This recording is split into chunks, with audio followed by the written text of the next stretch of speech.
بسم اللہ الرحمن الرحیم۔ جانتے ہو، انسان کا اپنی نیند سے بیدار ہونا یقیناً ایک مشکل کام ہے۔ دن بھر کی تھکن کے بعد جب رات کو سکون کی نیند سوتا ہے تو پھر اپنے نفس کو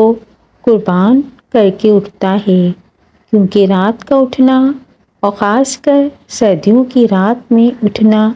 یہ یقیناً ایک بہت مشکل کام ہے۔ لیکن آپ نے سوچا ہے یہ ہوتا کب ہے؟ یہ تب ہوتا ہے جب آپ کو کوئی بہت بڑی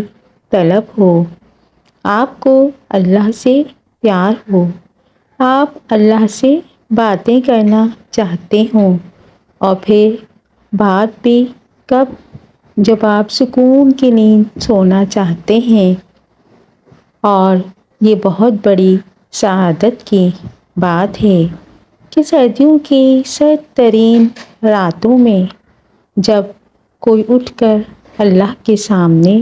کھڑا ہو جائے اور کہے کہ اے اللہ، میں آ گیا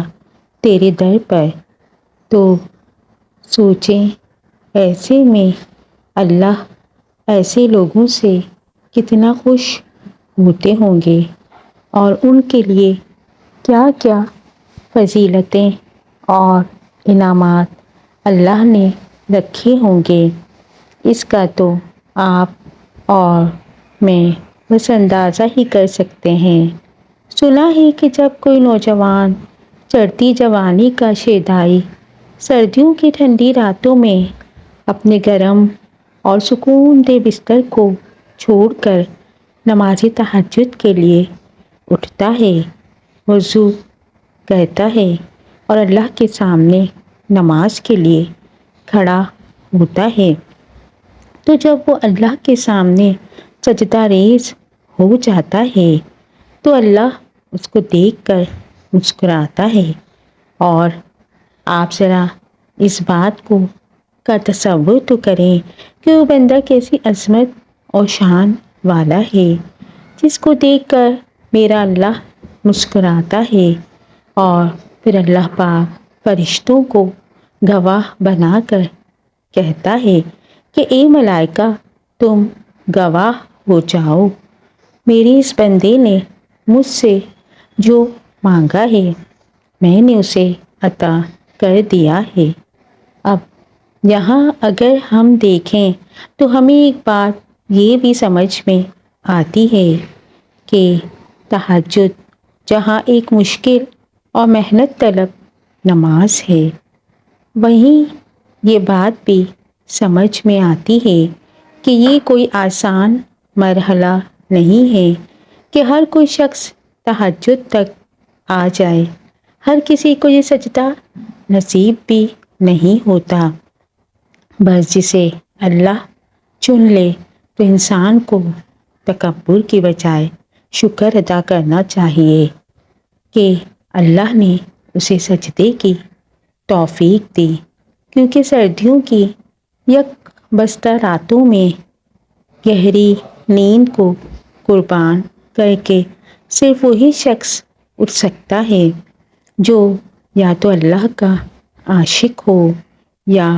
جس کی طلب سچی ہو، یعنی جسے واقعی شدت سے کچھ پانے کی طلب ہو تو وہ تہجد کو ضرور اپنائے گا۔ اور بزرگان دین کہتے ہیں کہ اگر کسی کو واقعی کسی چیز کی طلب ہے،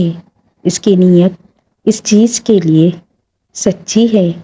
اور وہ چاہتا ہے کہ وہ واقعی اس کو ملے، تو پھر ایسے شخص کو چاہیے کہ وہ تہجد کو لازمی پڑھے، کیونکہ تہجد کا یہ وقت بہت قیمتی ہوتا ہے اور روحانیت کی بلندیوں پر پہنچنے والے بہت سے لوگوں نے اس وقت کو اپنا کر بہت کچھ حاصل کیا ہے۔ جب انسان کی نیت اور طلب سچی ہو تو بندہ کوئی پرواہ نہیں کرتا کہ گرمی ہے یا سردی، اسے تو بس اپنے اللہ کو منانا ہے اور تجربات اور مشاہدات سے یہ بات ثابت ہے کہ وقت تہجد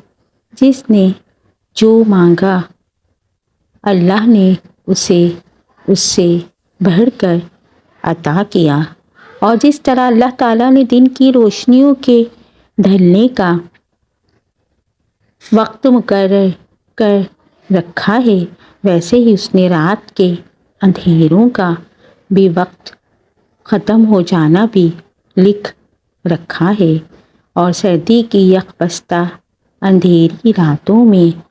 تہجد کے طویل سجدوں کے ساتھ رو رو کر اللہ کو اپنا حال دل سناتے ہیں، تو ذرا غور تو کر کے دیکھیں کہ تہجد کے سجدے سے فجر کے اندھیرے تک میں جب ہم سب غم اللہ کے حوالے کر دیتے ہیں تو فجر کی روشنی سے اللہ ہمیں یہ بات سمجھا رہا ہے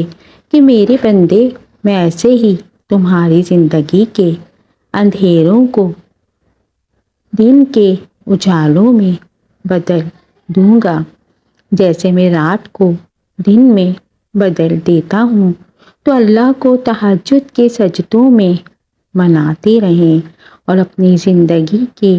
اندھیروں کو دن کے اجالوں کی طرح روشنی میں بدل لیں۔ اللہ تعالیٰ آپ کے لیے آسانیاں پیدا فرمائے اور آپ کی تمام دعاؤں کو قبول فرمائے، آمین۔ اگر میری بات آپ کو سمجھ آئی ہو تو اس پر عمل ضرور کیجیے گا۔ جزاک اللہ۔